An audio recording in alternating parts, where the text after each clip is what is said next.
Hutch, you want to get us going? Yeah, Dave, I'm curious. Have you set your pitching plans yet for the next couple of days? So our plan would definitely to be to throw Smith on Thursday. Today, we're just getting ready to go work out. I'd probably be able to announce that in 2 or 3 hours. We just got to double check on a couple things as far as making sure everybody's okay, and then we'll have our pitcher for tomorrow. So I guess is the plan with Smith going tomorrow, you kind of want to keep everybody on schedule like they have been the last week or so.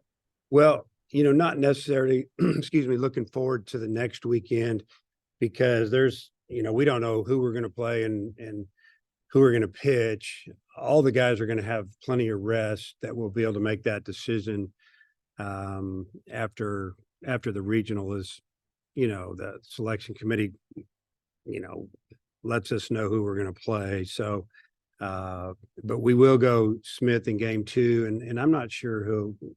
Hopefully, get a chance to play game 3 and more. So we'll try to get some guys some work. Tom.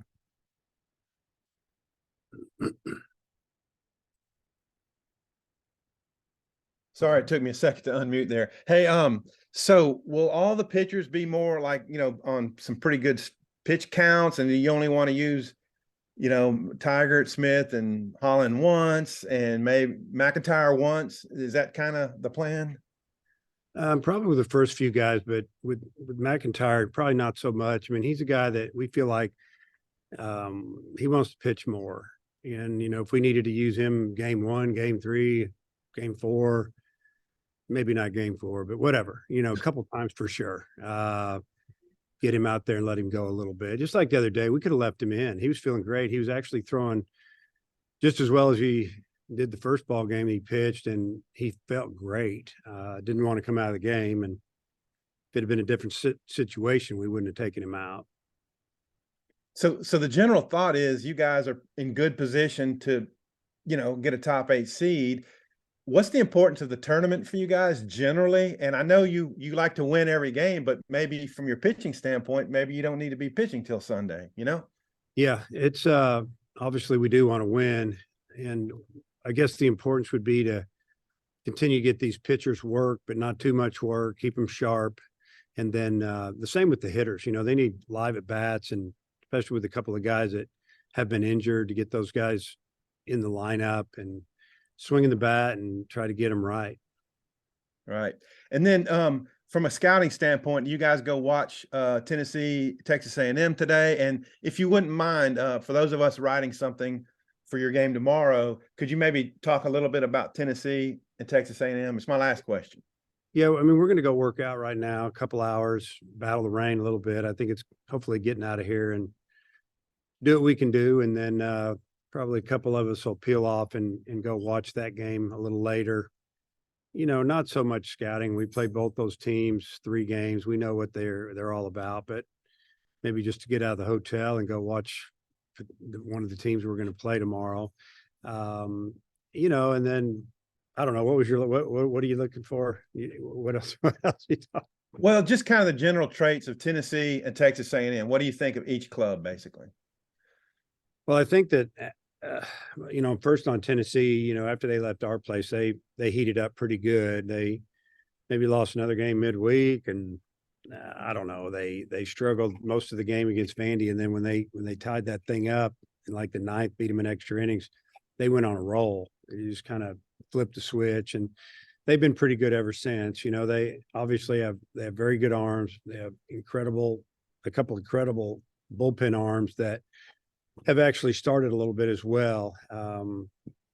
Offensively, they're not the team they were last year, because that team was special, especially on the offensive end, but they have enough pitching to get through the tournament. And, I don't know who they're throwing today, but I'm sure whoever they throw tomorrow will be probably, a little more of a rotation guy, and then probably get back to normal after that. But they've got to get through A&M, and then A&M's kind of in a little bit of they're kind of on the bubble, so to speak. That's the rumor. I think they're probably in, but if they were to lose today, they would be sweating it out for a while, it looks like. So I think they're going to use everybody they have to win today. And I don't think Tennessee's in that spot at all, obviously. So A&M's has finally started hitting the ball like everybody thought they would. They have so many starters back from last year that hit the ball well, and they've been scoring a lot of runs. And I think that's the deal. Both teams that have an opportunity to play tomorrow, they're scoring, and we're going to have to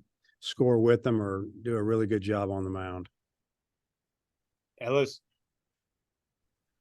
Yeah, coach, it's well documented that like success in this tournament doesn't always correlate to the NCAA tournament. But, obviously, what's the balance like for your coaching staff not wanting to just go into this lackadaisical and still want to get better as a team? Well, that's the message to the team. Let's just take care of the game we have in front of us, and let's just play good today. And, let's not go backwards. If you lose, you lose. You're losing to a good team. If you win, you're beating a good team. You just want to play good. And, if we do that and it doesn't go good, you can live with that and get back to your home base and rest up and get ready for an exciting weekend. And then just, for your team, this is a trip that you guys might end up being on together for almost an entire week or more. Just do you think this time where you're together and you're forced to be together for this entire stretch, do you think this is a big and important, time of year for your team to kind of grow together? Yeah, it sure doesn't hurt. I think this team's extremely close, and there's probably teams in the past, I would tell you, that being together like this. I mean, we left last Wednesday, practiced in Nashville Wednesday night. So we know we're going to be here at least through Wednesday and hopefully longer. I think it's good for the guys to be together like this, and just they don't have to go to school, worry about school right now. It's more about just getting healthy and being a good baseball player and a good teammate. And I think it's going good, and I think it is important. Dylan. Hey, Coach. Thanks for the time. Just to follow up on the A&M Tennessee question, I was wondering if you had a personal preference in who you face. There's no way that I could tell you that if I did. And you probably know that, but yeah, I pick your poison, right? They're both good. We played them both 3 times in Fayetteville, beat them 3 times each. I'm sure whoever we get they're going to give us their best shot. And when I saw that we were playing one of those 2, I just kind of shook my head and thought, wow, that figures. And but it's just baseball, but they're both good. I can't really say much more. Thank you. Dudley. Well noted that Morris struggled coming, starting the year, but he seems like he's on a really good track right now. How much confidence do you have in him, and how much better does that make the pitching staff knowing that you have a veteran that is pitching well and has pitched in big situations? Yeah, we have a lot of confidence in him, and I think we proved that by bringing him in, when we did this past weekend in some big situations, and having him is, that's big for us. It's just an experienced older pitcher that has been in some really tough spots as far as in games and handling games. I mean, he's pitched in the College World Series. He's been there and done that. So I don't think the moment's too big for him. It's just about using his ability to execute pitches, and that's what he's been doing. Whether it's Ben McLaughlin, Holt, some others, I guess, so you call them future starters instead of reserves. Talk a little bit about how important they were to being able to get a share of the title and have the success that you had. We wouldn't have got it without them. I mean, that's obvious. These guys are good baseball players. Well, we brought them in here and a little bit older. We needed a little bit of experience, and so we dipped into the JUCO ranks and tried to get some guys that were kind of physical, big and strong, and could get through the season, and didn't know last fall they're going to be starters or future starters or whatever. And but they accepted their roles, and when they got in there, they did a great job. Ben's situation, he was swinging the bat, and we were going to get him in there, and then he hurt his knee, missed another 4 or 5 weeks, and took him a little bit, and then we had an injury, and we plugged him in there, and man, he helped us win some games, swung the bat really well. And then, with Peyton Holt, I mean, he just kept working on his defense and offense, pretty much not in game situations. And when he got the opportunity, I mean, he hit the ground running, and he looked like an everyday player to me. And just you know, the defense has been better than I thought it would be, because you never know how it's going to go in a real game. And the offense has been amazing. Tough out, looks like you know, a good SEC hitter. So without those two guys, you can knock off some wins, that's for sure. Thanks. Courtney. Hey, Dave, just congratulations on SEC Coach of the Year again, another award for you. How does it feel? It feels great. I appreciate it.